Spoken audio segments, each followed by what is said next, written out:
What is up, guys? It's the Sound Alchemist here with Gersh1. and we're back at it to answer more questions from you guys in another spine-tingling, bone-crunching, nostril-flaring episode of For the Greater. This is a video series where we answer the questions left by you, the viewer. If you have a question for us, comment down below. Put question in front of your question because we get to those questions first. Also, we have super things. If you want us to answer a question, you're just dying for us to, talk about it next week, hit us up with a super thanks, ask us that question, and we'll answer it guaranteed. Or if you just want to support the channel, you can with a super thanks. Thank you guys so much ahead of time. And this question comes from Ryan Jeremy. How exactly did Guilliman come back? Like, what's the story behind his resurrection? So Papa G, a.k.a. Roboute Guilliman, so basically, after the Horus Heresy, he ended up fighting against Fulgrim. Fulgrim was a demon Primarch at this time, and Guilliman, anytime you see Guilliman fight, he doesn't do well. But he's always there to scrap. He's ready regardless. And fighting against Fulgrim, he ended up cutting off one of Fulgrim's hands, and in retaliation, Fulgrim slit his throat with a poison blade. Now, Guilliman was going to die, but they ended up putting him on stasis so the poison didn't spread. While he was in stasis, he was slowly healing, which shouldn't be happening, but the grace of the Emperor is powerful, and he's a Primarch, and he's a named character, so obviously the writers weren't going to kill him off. During the events of, was it 7th edition into 8th edition, or was it 9th edition? Yeah, it was 8th edition going into 9th edition. Yeah, so during the final portion, we have Abaddon going and trying to crush in one of his crusades again. And then we have the might of Yvraine, which was the new Eldar baddie who was uniting all the Eldar. We also had Saint Celestine, and we had Inquisitor Greyfax alongside Space Marines, Guardsmen, and all that, fighting back the forces of chaos. Their goal was to resurrect the Emperor through this armor that Belisarius Cawl made in order to have the Imperium have this new shining beacon of hope and for basically chaos to be pushed back once again. So this happened, Guilliman was resurrected, and he was basically on life support due to his armor. So his armor was what was keeping him alive, and he managed to beat back Abaddon. Yeah, and he had the help of the Eldar and the machinations of the machine cult and all that kind of good stuff. Yeah, he also made the Grey Knights become a thing, like they weren't a secret anymore. Yep. He reinstated the Sisters of Silence, and the Custodes were no longer just sitting back. They were actually going out into the galaxy, all because of Guilliman's authority. Yeah. Rumor has it that when he first woke up and he saw, what was it, Yvraine? Mm-hmm. He said, "Atención muchachas, ya llegó su majestad." And he taught Yvraine how to bailar el quebradito. Mm-hmm. It was beautiful. It was. He spoke Spanish for the first time. Yeah, for the first time. That's what he did while he was sleeping. He was on Duolingo. Yeah. Sponsored by now. Yeah. Not yet. Yeah. But yeah, so if you want all the details, Gathering Storm 1, 2, and 3 is all about the resurrection of the Primarch. And I guess the Black Crusade as well. Yeah, the 13th Black Crusade, the last one. Yeah. I wonder what Abaddon's going to do now that he got what he wanted, kind of. Oh, no, now he's seeking that demon engine thing, right? He's seeking a key to unleash a power that can end the galaxy or the Imperium. Right. I forgot about that. Mm-hmm. Him and Vashtor did all that. Oh, that was that whole thing. Mm-hmm. I think it was overshadowed by the fact that the lion came out. Right. It's basically the same thing. Yeah. Like, Guilliman came back in the same way that the lion kind of came back. Like, Abaddon made this big push forward, he got pushed back, and a Primarch came. Do you think that moving forward, whenever we get a loyalist Primarch, we're first going to get Abaddon trying to do something? Yeah. It's funny because I saw the meme the other day where it's like, we need to tell Abaddon to stop or to hurry up because every time he does something, a new Primarch comes out. Yeah. Or like whatever got there. Oh, no, the lion was the Primarch. Mm-hmm. Cool. Good question. Let's move on to the next one. This one is by Commissar Lee. Why does Warhammer have stormtroopers? Ooh, that's a good question. So stormtroopers were originally, they come from the Nazis. Mm-hmm. So it was like a real world thing.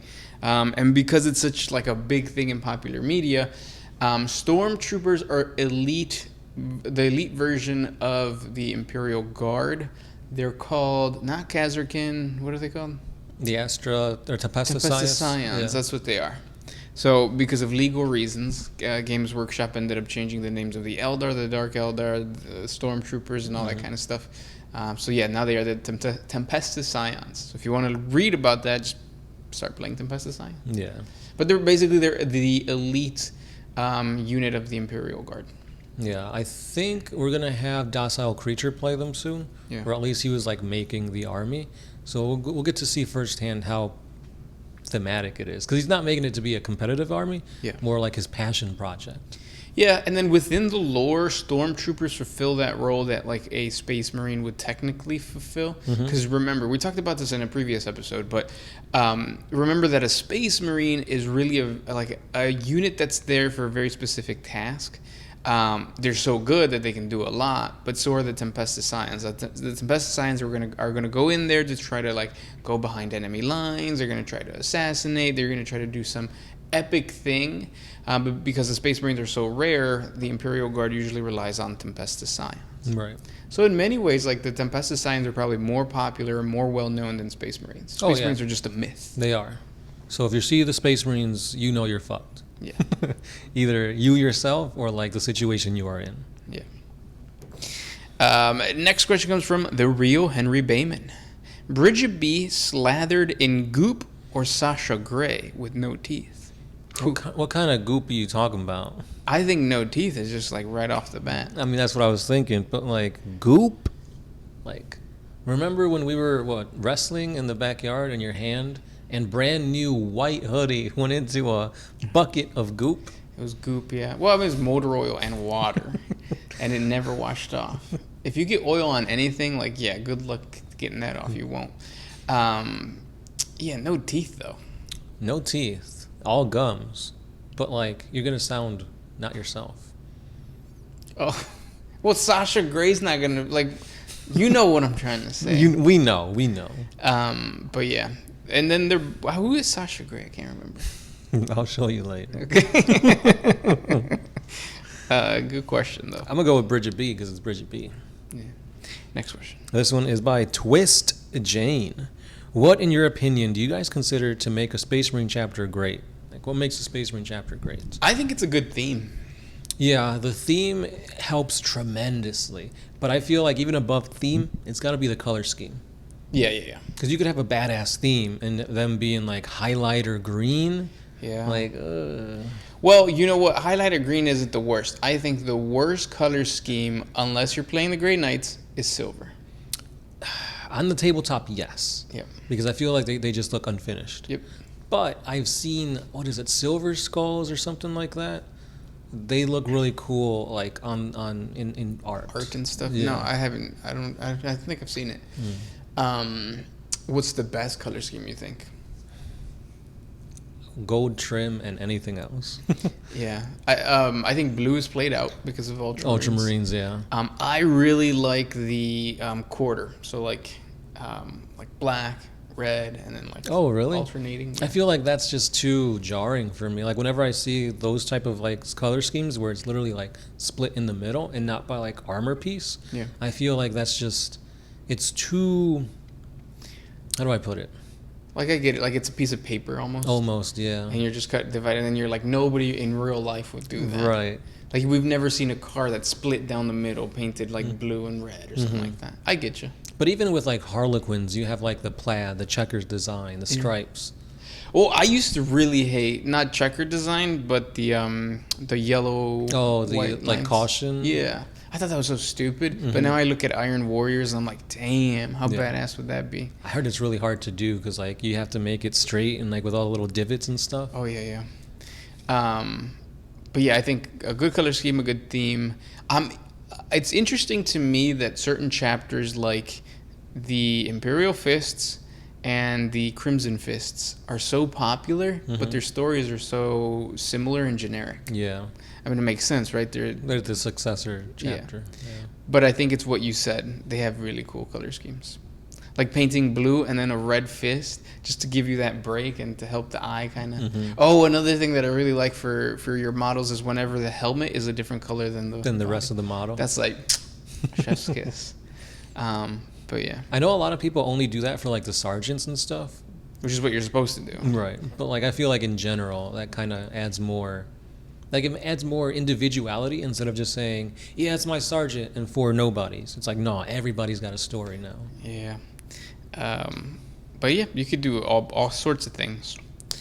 Next question comes from Bumba Clap. Is it Bumba Clap? Boomba clap. There you go. Would love to see you talk about the diversity in 40K. 50% of the world is currently of Indian or Chinese descent, yet there isn't a single Marine faction from that background, except for the White Scars, they're Mongolian. Of all the tabletop characters in the entire Imperium, the only ethnically non-white character is Corsaro Khan. That's wild, considering white folks currently around 15% of the world's population.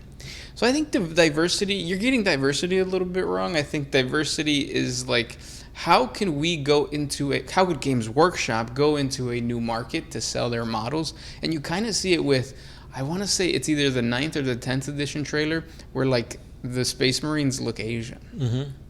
And sure, like that's one way, but another way is just like putting yourself out there into those markets and learning how to attract people of that area. So I've always wondered, when Games Workshop goes into Latin America, it would be awesome to create things like, remember back in the day, because we're Mexican background, when you would get the chips and they would have tazos, which I think, what are they called? Pogs. Yeah, so if you went in and you created like pogs or tazos for different chapters, different art, like that kind of thing, to get people interested in like, well, what's this? And then you get like, oh, well, this is part of a bigger thing with 40K, it's a tabletop, all that kind of stuff. That's what I want to see in terms of diversity. How does Games Workshop, the actual business, like make Hispanic people interested, make Chinese people interested, make the Indian market interested?